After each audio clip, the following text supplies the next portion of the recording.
شاکرۆ کە بە شای دەنگبێژان ناسراوەکێکە لە دیێرینترین یان دیارترین هونەرمەندانی گۆرانی بێژ لە کوردستانە کە لە ئێستاە لە هەوڵێکی جددی هەیە، هەرچەندە لە پێشترا زۆر هەوڵدراوە بۆی کە ڕووفاتەکەی بگەڕێنرێتەوە بۆ زێدی خۆی، بەڵام لە ئێستاە هەوڵێکی جددی هەیە کە کار زۆر بە جددی و بە وردی لەسەرواکەن کە ڕووفاتی شاکرۆ لەو شوێنەی کە ئێستا ڕووفاتەکەی بە خاک سپێرراوە بگەڕێنرێتەوە بۆ زێدی خۆی وە ئەم گواستنەوەیە، ئەم هەوڵە جددیەش لەلایەن سیاسەتمەدار و پەرلەمانتارێکی دەمپارتیەوەیە. ئاوازێکی ناڕازی نێومێژووی ون بوو شاکرۆ. شاکردەنێز ناسراو بە شاکرۆ یەکێکە لە دیارترین هونەرمەندانی دەنگبێژی کورد کە بە شای دەنگبێژان ناوبانگی دەرکردووە. هونەرمەند بە دەنگە بەسۆز و بەهێزەکەی ستایلی تایبەتی لە گوتن و ئەو چیرۆکانەی دەیگێڕانەوە شوێنەوارێکی قوڵی لە مۆسیقا و کولتوری کوردیدا بەجێهێشتووە.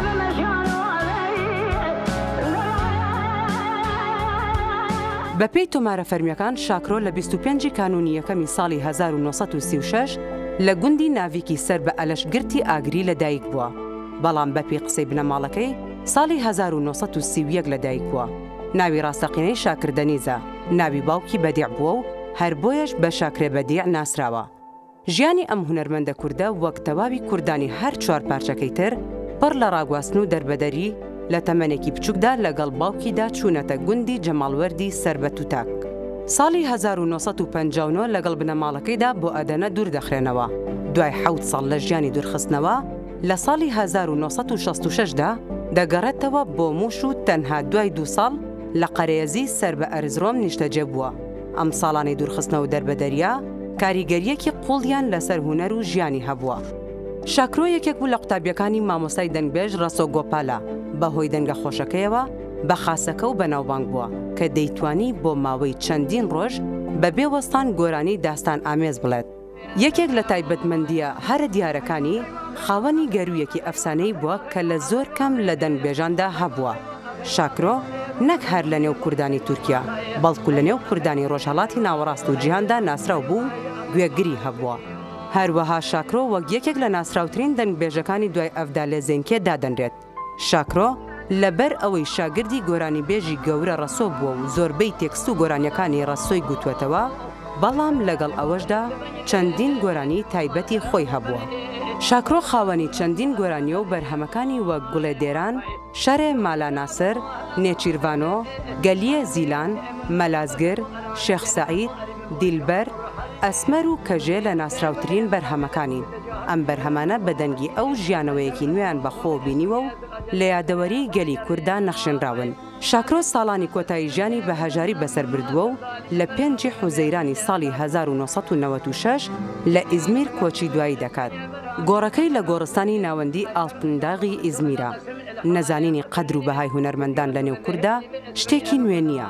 بەردەوام هونەرمەندان و دەنگبێژان و نووسەران و شاعیران گلەی و گازندەی ئەوەیان هەبووە.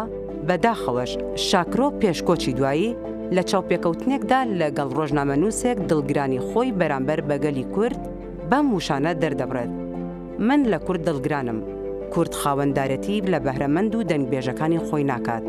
سەیری تورکەکان کەن. عاشق وەیساڵێکیان هەبوو خاوەندارەتیان لێکرد، بە هەموو جیهانیان ناساند.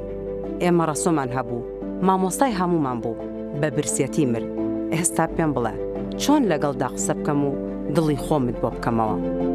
بێگومان شاکرۆ بە دڵێکی شکاوە کۆچی دوایی کردووە، بەڵام لای کورد بە شازادەی دەنگەکان پێناسە دەکرێت. کەس ناتوانێت لە کاریگەری دەنگ و شێوازی دەنگبێژی ئەو دەرچێ. کاتێک لەو ئۆکتاڤە بەرزەدا وشەکانی دەردەبڕێ و ئاوازەکانی دەچڕێ، تەزوو بە جەستەی مرۆڤدا دێنێ. شاکرۆ لە 2 هاوسەر 6 مناڵی لە پاش بەجێماوە و لە ماوەی تەمەنی هونەری خۆیدا بە سەدان کاسێتی تۆمار کردووە. چەندین ساڵە هەوڵی زۆر دەدرێت بۆ گواستنەوەی گۆڕەکەی بۆ ئاگری و ناونانی ناوەندێکی ڕۆشنبیری بە ناوی ئەوەوە.